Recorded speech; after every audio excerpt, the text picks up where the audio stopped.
Hello, everyone, and welcome to Self-Determination.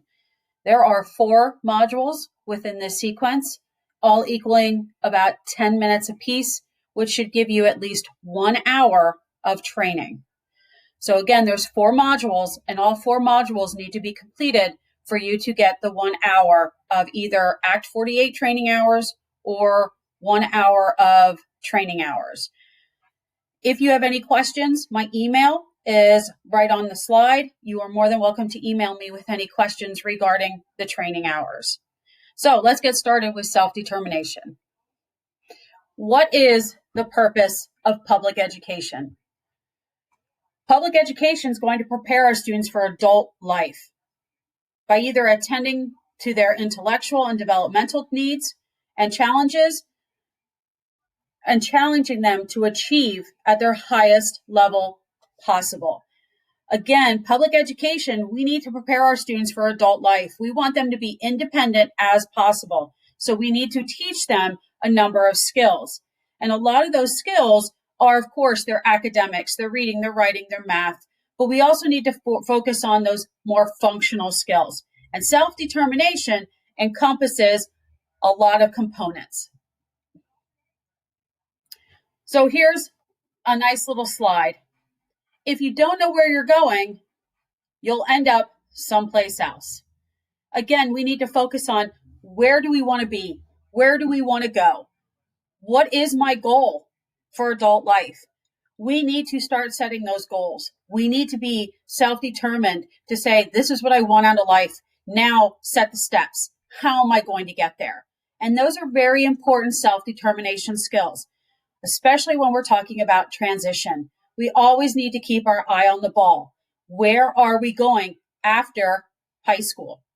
What do I want to do with myself? Whether it's some post-secondary training, going on to maybe college or a trade school or a technical school, or am I looking at going right into an employment? And what does that look like? What type of job do I want to do? And what skills do I need to do to achieve to get to that employment? And of course, independent living. I want to have a place of my own. So I need to know how I'm going to pay my bills. I need to know how to budget my checkbook. I need to know how to check my savings and checking account so I know how much money I have. I need to be able to budget to say, this is what I'm making. This is my income for a month. Then I set aside what bills I need to pay and what extra do I have. So I need to know where I'm going, because if I don't, I'm not sure where I'm going to end up. So our students begin with the end in mind. Again, keep the eye on the ball. Transition, where am I going? So I focus on one student. Now, I'm looking at 2 years after high school graduation. What are they going to be doing during the week? Who are they spending time with? What does their typical week look like? Where do they visit? What places do they go? Where are they living? We need to answer those questions to make sure that our students know where they're headed. Where do you want to go? Where do you see yourself living? What type of place? An apartment? A house? What does that look like? Do you plan on having a roommate? Those are all questions that we need to talk about and focus when we're working with self-determination with our students. So what is self-determination? What skills and habits make young people successful? There is a video link on your screen. You would need to copy and paste that link into your browser, and it'll take you to a YouTube video. It is called Self-Determination. It is the Youth Credo. And it's really important to watch this video so you get a chance to see what young adults are saying to us. What do they want us to do? How do they want us to react or act or work with them? And it's really important. And I think it provides us with a different outlook to what our young adults are looking from us and what they want in their lives. So please take some time to please watch this video. It is very important. And again, it gives you some insight to what our young adults are actually saying. Now we need to look at what our federal mandates are. IDEA, be planned based on the student's preferences and interests. that has to be included. So a lot of our students should be doing interest surveys using certain online tools, Naviance. There are a lot of online tools that can use to say, this is what I want to be. This is the things that I like. And it helps them and guides them into a direction for more post-secondary education training or employment and what that looks like. And then, of course, we have our Rehabilitation Act. So in no way diminishes the rights to live independently or enjoy life. So we have to look at self-determination, making choices. How are they contributing to society? What are they going to be doing in their free time? Do they plan on volunteering, and volunteering at what places? So again, we have to look at what are those interest surveys telling us?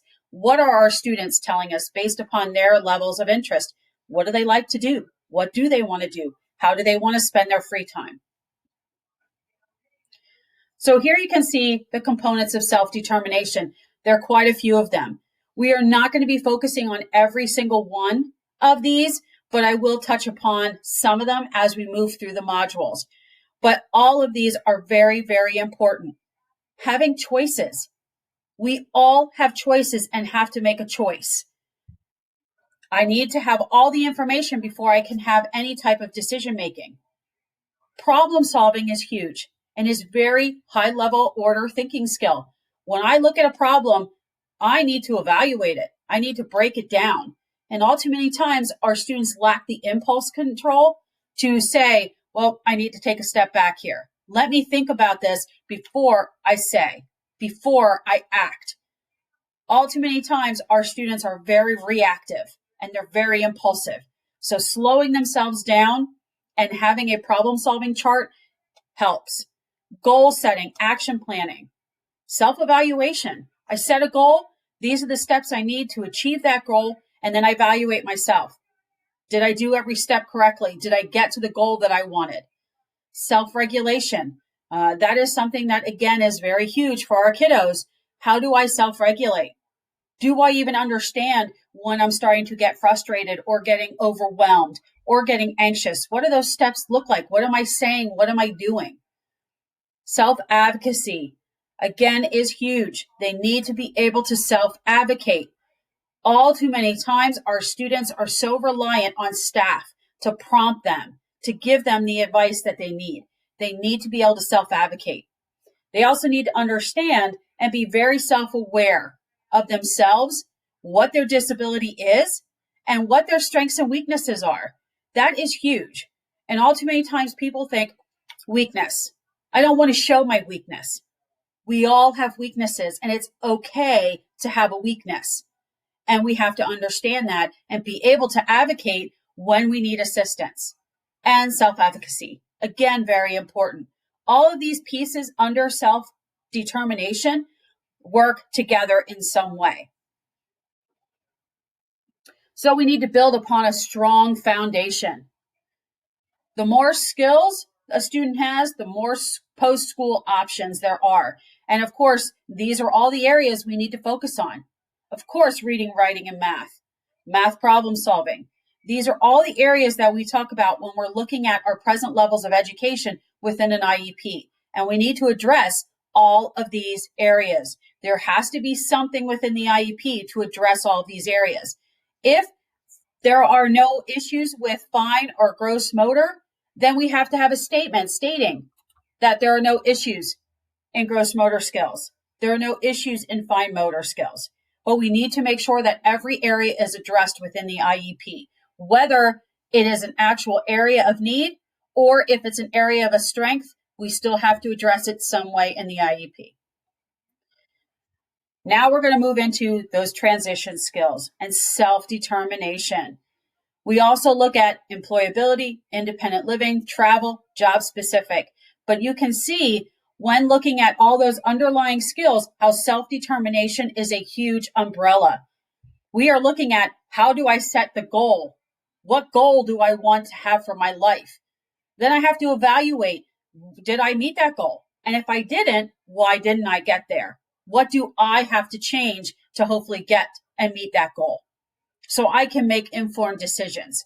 So I can understand what my disability is and request accommodations, whether I'm looking at any type of post-secondary training, whether it's college, it's a junior college, a trade school, a vocational school, whatever education, I need to make sure I request those accommodations. And it's the same thing when I'm looking at a job. If I want to go into employment, what accommodations do I need to have? And I need to be able to disclose that to my employer so they understand who I am and to show I have self-determination skills. And these are my goals for my life. So the key concepts, we must provide both explicit instruction. Excuse me. Explicit instruction, remember, I do, we do, you do. Very, very important. I do, we do, you do. Explicit instruction. And then regular guided practice across all environments. That again, all of those pieces have to come together to make sure that we're providing the right instruction, they're getting the guided practice they need, and that is across all environments. Because remember, I can self-advocate if I'm working with a student, a certain staff member, but if I leave them and I go to another class and I don't self-advocate, I don't have any generalization. And now I am not practicing those skills across all environments. Okay, you have completed Module 1 of self-determination. For our paraprofessionals, you will be going on to a Show What You Know Google form, and your code word is May. All lowercase letters, M-A-Y, May. Again, your code word for your Show What You Know is May.